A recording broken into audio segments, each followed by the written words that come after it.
Setiap detik, tubuh kita berinteraksi dengan dunia sekitar. Namun, tahukah kamu bahwa salah satu cara tubuh kita merasakan dunia adalah melalui indera peraba kulit? Indera peraba kulit, atau yang biasa kita sebut dengan sentuhan, adalah salah satu indera yang sangat penting bagi kehidupan kita. Lewatnya, kita bisa merasakan berbagai macam sensasi dari kehangatan sinar matahari, atau bahkan kelembutan sentuhan seseorang yang kita sayangi. Namun, tahukah kamu bagaimana cara kerja indera peraba kulit? Bagaimana tubuh kita bisa merespon suhu, tekanan, atau bahkan rasa sakit? Yuk kita simak lebih dalam dunia yang tersembunyi di balik kulit kita. Pertama, kita masuk ke dalam definisi kulit. Kulit adalah organ tubuh yang terletak paling luar, yang menutupi tubuh dan juga melindungi permukaan tubuh. Kulit tidak bisa terpisah dari kehidupan manusia yang merupakan organ esensial dan vital. Kulit merupakan cermin kehidupan seseorang. Luas kulit orang dewasa adalah 1,5 meter persegi dan beratnya kira-kira 15% dari berat badan. Adapun sifat dan lokasi kulit antara lain lembut dan tebal. Kulit yang elastis longgar terdapat pada palpebra, bibir, dan preputium. Nah, kulit yang tebal dan tegang terdapat pada telapak kaki atau telapak tangan orang dewasa. Kulit yang tipis terdapat pada muka, kulit yang lembut terdapat pada leher dan juga badan, serta kulit yang berambut dan kasar terdapat pada kepala.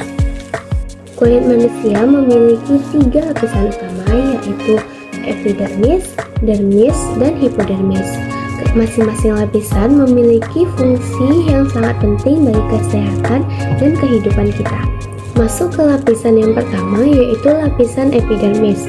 Lapisan epidermis adalah lapisan paling luar kulit yang berfungsi sebagai pelindung pertama tubuh kita dari berbagai ancaman eksternal seperti bakteri, virus, dan polusi. Di dalam epidermis ada sel-sel yang disebut keratinosit yang menghasilkan keratin, protein yang membantu menjaga kulit tetap kuat dan tahan air. Epidermis terdiri dari 5 bagian, yaitu stratum corneum, stratum lucidum, stratum granulosum, stratum spinosum, dan stratum basal. Di bawah epidermis terdapat lapisan dermis. Dermis merupakan lapisan kedua dari kulit dan merupakan kulit yang sebenarnya. Tersusun atas jaringan ikat, terutama jaringan fibrosa dan jaringan elastis. Lapisan ini juga mengandung kolagen dan elastin, 2 protein penting yang memberi kekuatan dan elastisitas pada kulit. Dermis terdiri dari 2 lapisan, yaitu stratum palliparis dan stratum reticularis. Stratum palliparis adalah bagian yang menonjol ke epidermis yang berisi ujung saraf dan pembuluh darah. Sedangkan stratum reticularis adalah bagian yang menonjol ke arah subkutan, terdiri dari serabut-serabut panjang. Lapisan terakhir atau lapisan yang paling dalam pada kulit adalah hipodermis, atau sering juga disebut dengan lapisan subkutan. Lapisan ini terdiri dari kumpulan sel-sel lemak. Hipodermis berfungsi untuk menyimpan lemak yang membantu mengisolasi tubuh dan melindungi organ-organ vital. Lapisan lemak ini disebut peniculus adipose yang berfungsi sebagai cadangan makanan.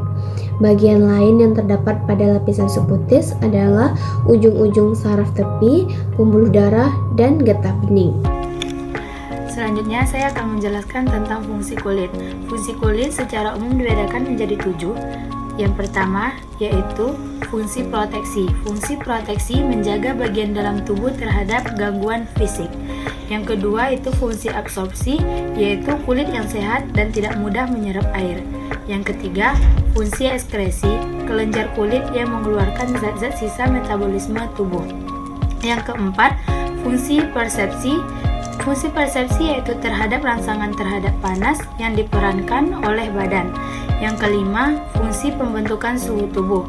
Fungsi pembentukan suhu tubuh berperan kulit untuk mengeluarkan keringat. Yaitu keenam, ada fungsi pembentukan pigmen terletak di lapisan basal. Ini berasal dari rigi saraf. Yang ketujuh, fungsi pembentukan vitamin D. Kebutuhan vitamin D dibutuhkan dengan pemberian sistem vitamin D. Di slide ini kita akan membahas tentang jenis-jenis kulit. Jenis-jenis kulit itu yang pertama ada kulit normal, yang kedua kulit kering, yang ketiga ada kulit berminyak, dan yang terakhir ada kulit yang sensitif.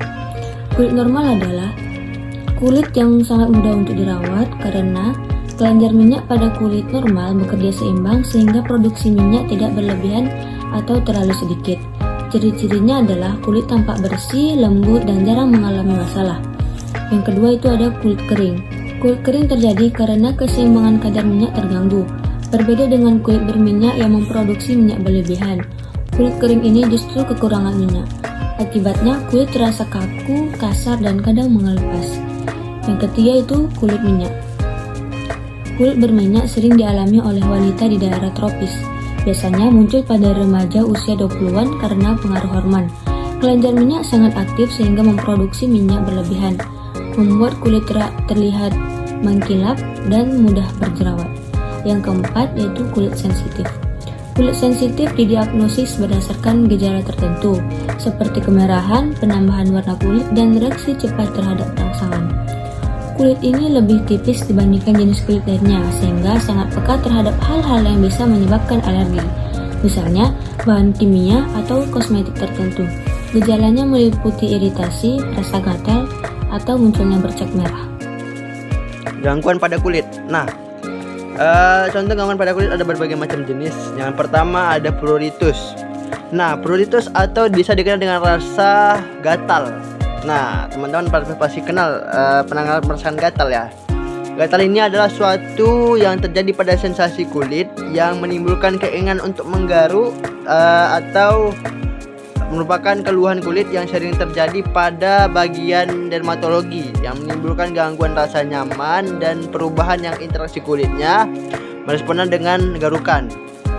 Yang kedua ada acne atau jerawat. Adalah suatu keadaan di mana pori kulit tersumbat sehingga menimbulkan beruntusan atau abses atau kantong nanah yang berada pada pipi kita atau badan kita beruntus di mana meradang dan terinfeksi pada kulit. Nah, yang ketiga ada candidiasis, di mana infeksi akibat jamur candidiasis ini yaitu jamur yang memiliki lebih dari 20 jenis candidiasis bisa muncul di berbagai badan tubuh manusia. Nah, ternyata banyak juga ya 20 jenis ini yang ada pada tubuh manusia.